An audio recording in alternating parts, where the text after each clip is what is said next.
Bonjour, c'est Vincent, de l'école de plongée Aquadomia, spécialiste de la formation plongée accélérée sur mesure à Marseille, Parc National des Calanques, formation du débutant au moniteur de plongée loisir et moniteur de plongée tech. Alors aujourd'hui, faute d'aller sous l'eau, je vous fais un remix des 3 meilleures astuces que vous avez préférées sur la chaîne en 2017. Donc plus que jamais, s'il vous plaît, n'hésitez pas à liker, à partager, à commenter de manière bienveillante. Voilà, je vous laisse regarder ces vidéos un peu old school, elles datent de 2017. Bon visionnage. Bonjour, alors la vidéo du jour fait suite à une question arrivée par les commentaires sur YouTube. Je vous rappelle que vous pouvez avoir une vidéo réalisée sur la question que vous vous posez, si vous m'en posez la question, soit par téléphone, par mail, par Facebook ou par YouTube. Je rappelle une chose, pour votre question, s'il vous plaît, une formule de politesse, ça fait toujours plaisir. Voilà. Alors la question du jour, c'est comment respirer sous l'eau.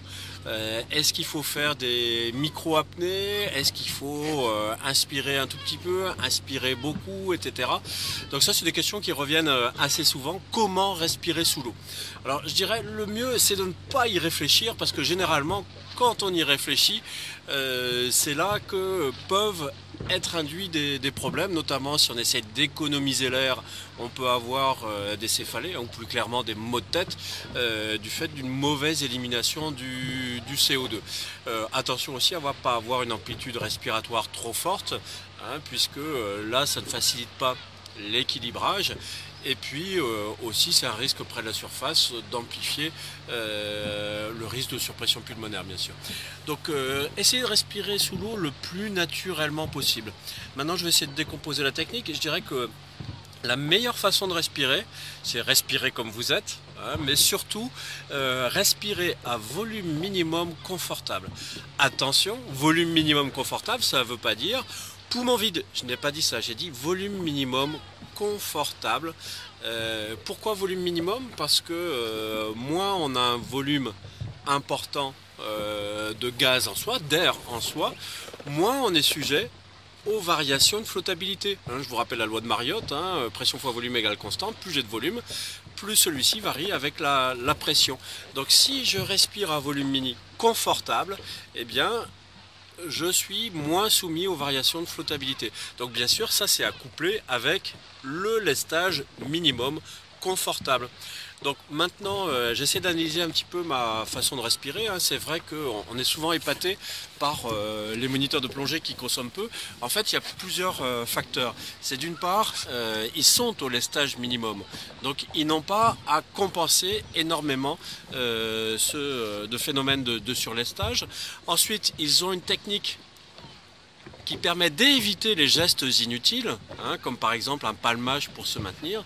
Enfin, pour la respiration proprement dite, à volume mini, c'est un peu ça. Je vais essayer de vous la refaire.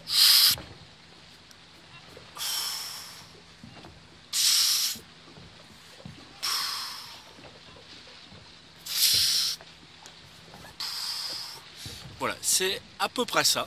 Je n'étais pas sous l'eau, donc c'est pas facile à reproduire, mais c'est ça le volume mini confortable.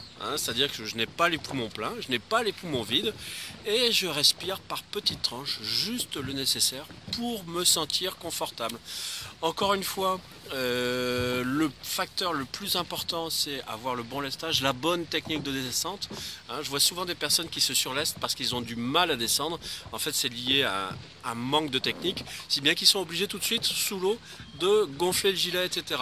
Et de dérouler leur plongée de cette façon-là, c'est-à-dire qu'un palmage qui est non seulement propulsif par là, mais qui sert aussi quelque part à leur stabilisation. Donc là, ça engendre une surconsommation d'air. Donc je rappelle que la surconsommation d'air, c'est un facteur de risque, puisque ça favorise l'essoufflement, ça favorise plus on ventile, plus on emmagasine d'azote, donc plus on est sensible à l'accident de décompression. Donc encore une fois, ne pensez pas trop à votre respiration, essayez de respirer quand même à volume mini confortable, et surtout relax. Petit tuyau, avant d'aller plonger, mouillez-vous bien le visage sans le masque pour donner à votre corps notion de température d'eau, ce qui lui permet d'ores et déjà de s'adapter. Vous savez qu'en eau froide, le corps adopte un comportement qui est la bradycardie, un ralentissement du rythme cardiaque. Donc si vous le faites déjà en surface, vous n'allez pas avoir ce phénomène de stress à la descente qui fait qu'on surventile. Voilà, si vous avez aimé cette vidéo, cliquez sur j'aime. Si vous n'avez pas aimé, cliquez sur j'aime pas. Si vous voulez en voir d'autres, abonnez-vous à la chaîne YouTube Aquadomia One. Et puis si vous aussi vous posez une question que certainement beaucoup d'autres se posent, n'hésitez pas, un petit commentaire, un petit post sur Facebook, un petit coup de téléphone, un petit mail. Voilà, à bientôt.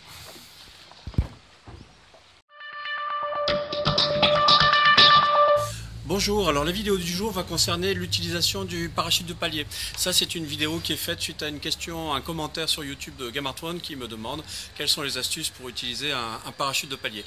Alors déjà, un parachute, à quoi ça sert, c'est pas toujours indispensable. Je rappelle simplement qu'il est indispensable, il est obligatoire en France d'en avoir un par palanquet et de toute façon ça tombe sous le sens. À quoi ça sert? Ça sert à manifester sa position par rapport à son propre bateau ou par rapport à d'autres bateaux qui pourraient passer au-dessus de vous lors de votre remontée, ce qui est toujours un petit peu gênant. Donc il n'est pas forcément obligatoire d'utiliser à chaque plongée, puisque si on sort du bord ou si on sort proche du bateau, ce n'est pas nécessaire de l'utiliser. Néanmoins, il est bien de savoir le faire. Alors, quelles sont les astuces pour s'en servir? Eh bien, déjà, c'est de le déployer de manière stabilisée et d'utiliser son octopus, pas son détendeur principal, pour le remplir. Sachant qu'il y a deux façons de présenter un parachute. Là, vous en voyez un, c'est dans son expression la plus simple. C'est juste, on va utiliser l'appellation anglo-saxonne, une saucisse de secours, une ficelle et un plomb. Ou alors, version plus sophistiquée, un solide dévidoir avec un parachute à soupape qui permet ainsi d'être déroulé plus profond. Mais alors le point clé, c'est déjà dérouler son parachute dans la plongée de loisirs classique à profondeur dans la zone des 3 à 5 mètres. Plutôt 5 mètres, puisque je vous rappelle qu'à 3 mètres, plus difficile de tenir son équilibre. Alors à 5 mètres, et donc là, si vous avez un parachute comme celui que j'ai présenté dans sa plus simple expression, vous laissez tomber le plomb. Donc là, attention à avoir une ficelle qui fasse un petit peu plus de 5 mètres, mais c'est pas la peine d'avoir 15 mètres. Et attention, les fabricants ont une tendance à utiliser des ficelles qui sont inexploitables sous l'eau, qui vont se faire un régal de faire des nœuds dans lesquels vos jambes, vos bras, tout ça va se prendre. Donc déjà là j'ai dit une astuce par rapport à ça, attention à déployer le parachute loin devant et avoir plutôt les jambes en arrière pour le déployer. Ensuite, le premier risque que l'on a quand on déploie un parachute, est-ce que vous savez que vous n'êtes jamais complètement stabilisé? Et oui, quand on est stabilisé, on l'est toujours avec un petit palmage résiduel qui disparaît dès que je me concentre sur quelque chose. Et quand je me concentre sur le déploiement du parachute, ce qui risque d'arriver, j'arrête ce palmage résiduel, paf, je descends. Et on le remarque très souvent, les plongeurs qui font ceci. Le risque, si vous descendez trop, c'est que d'une part, c'est pas très bon pour la décompression de redescendre. Et ensuite, c'est que si vous n'avez que 5 mètres de bout et que vous déployez votre parachute, il va vous tracter comme ceci. Donc attention à deux choses. Donc je l'ai dit, attention au déploiement, à ne pas prendre vos jambes dedans. Attention aussi à ne pas descendre. Et pour cela, écoutez bien vos oreilles de manière à rester de manière maintenue. Alors ensuite, pour le gonfler, comme je l'ai dit, utilisez votre octopus, parce que c'est toujours gênant de se retrouver sans détendeur dans la bouche et de potentiellement d'interrompre sa respiration dans la zone des paliers. Donc utilisez l'octopus et orientez l'octopus vers le haut, la saucisse de secours étant présentée, l'entrée d'air vers le bas, c'est évident. Ensuite, attention, quand vous allez gonfler le parachute, il va partir et à ce moment-là, il faut laisser filer tout en maintenant la ficelle entre les doigts. Alors attention, surtout ne jamais vous attacher à un parachute, jamais, au grand jamais, puisque si vous êtes attaché au parachute et qu'il, pour une raison ou pour une autre, la ficelle ne se déploie pas, vous risquez de remonter accidentellement très rapidement en surface. Vous voyez par exemple ce dévidoir-ci, il a une poignée. C'est une poignée qu'on va utiliser en spéléo pour un fil d'Ariane par exemple, mais jamais en plongée. Imaginez, vous êtes tranquille en train de faire votre palier et un bateau qui passe se prend dans votre parachute. Eh bien vous vous retrouvez tracté avec le risque 1 de sortir de l'eau ou aussi, tout bêtement, comme je connais une anecdote qui est arrivée à quelqu'un, d'avoir le doigt quasiment arraché par l'attraction du boot sur la main qui était entortillée dans le parachute. Hein. Donc tenez votre parachute, mais ne vous accrochez pas à votre parachute. Voilà, c'était les petites astuces pour utiliser un parachute de palier.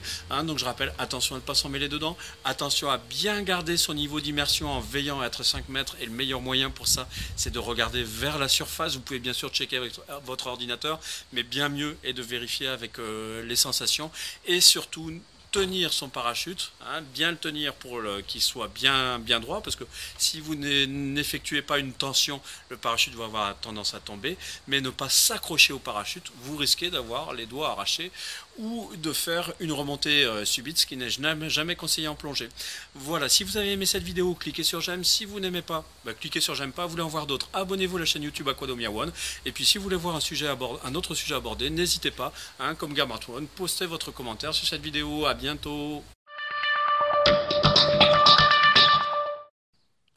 Bonjour, alors la vidéo du jour, elle va porter sur la formule secrète pour calculer son lestage. Donc écoutez bien, la formule secrète pour calculer son lestage, c'est donc votre masse volumique corporelle divisée par votre âge plus le volume du bloc pondéré par l'épaisseur de la combinaison. Donc vous l'avez compris, bien sûr c'est une blague, puisqu'il est très difficile de donner une formule magique de calcul de lestage, tellement ça dépend de nombreux éléments.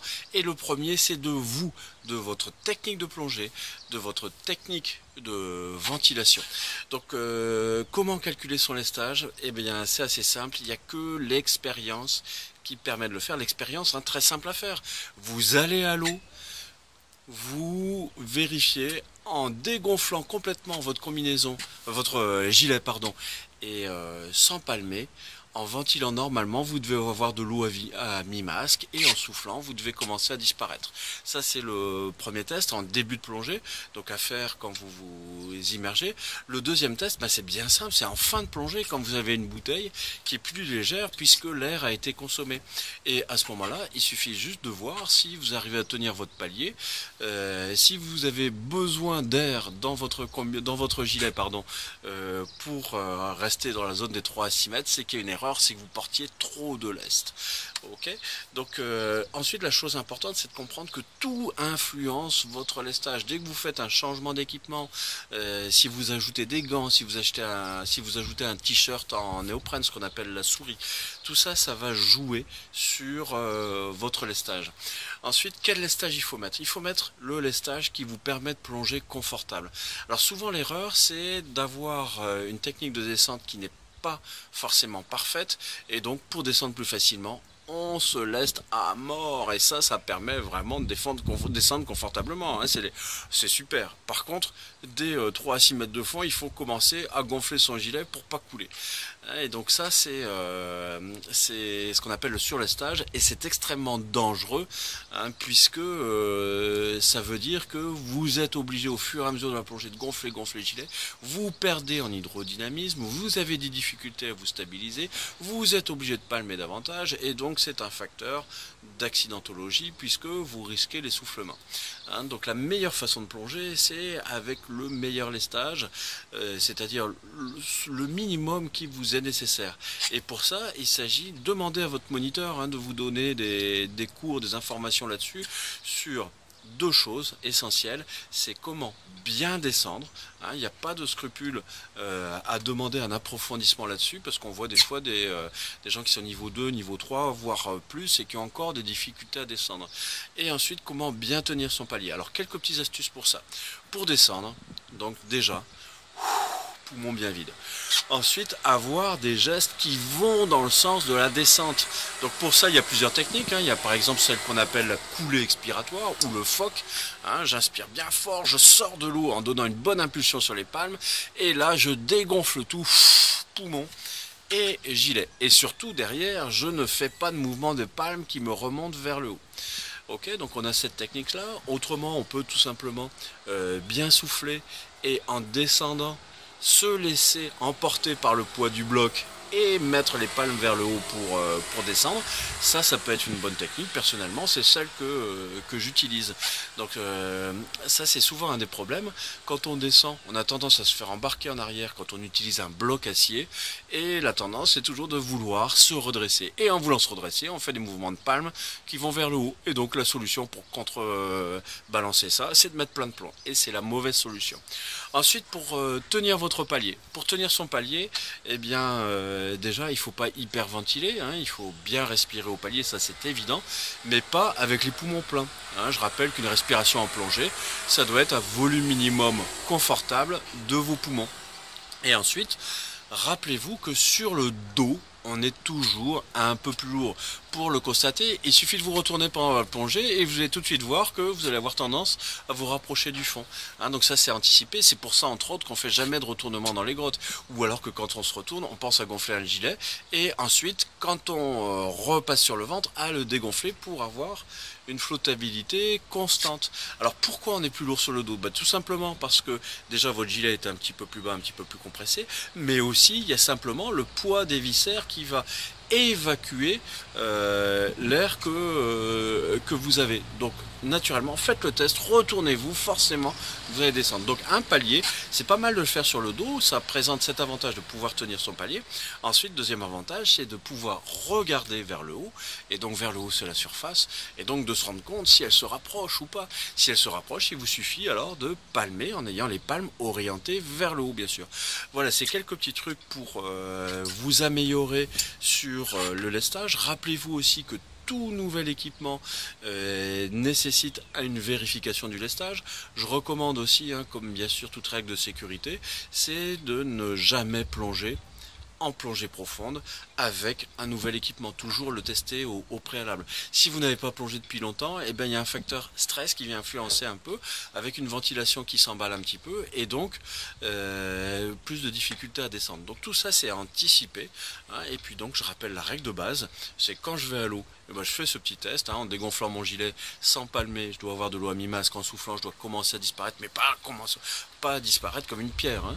Et puis surtout, en fin de plongée, vérifier que je n'ai pas besoin de mettre de l'air pour tenir mon palier. Autrement, ça veut dire que j'ai passé ma plongée à transporter du plomb pour rien, hein. C'est un peu la philosophie de cette personne qui se promène en Afrique avec une grosse pierre sur la tête. On lui demande mais pourquoi tu portes une grosse pierre sur la tête? C'est tout simplement parce que si un lion me court après, je n'ai qu'à poser la pierre pour aller plus vite.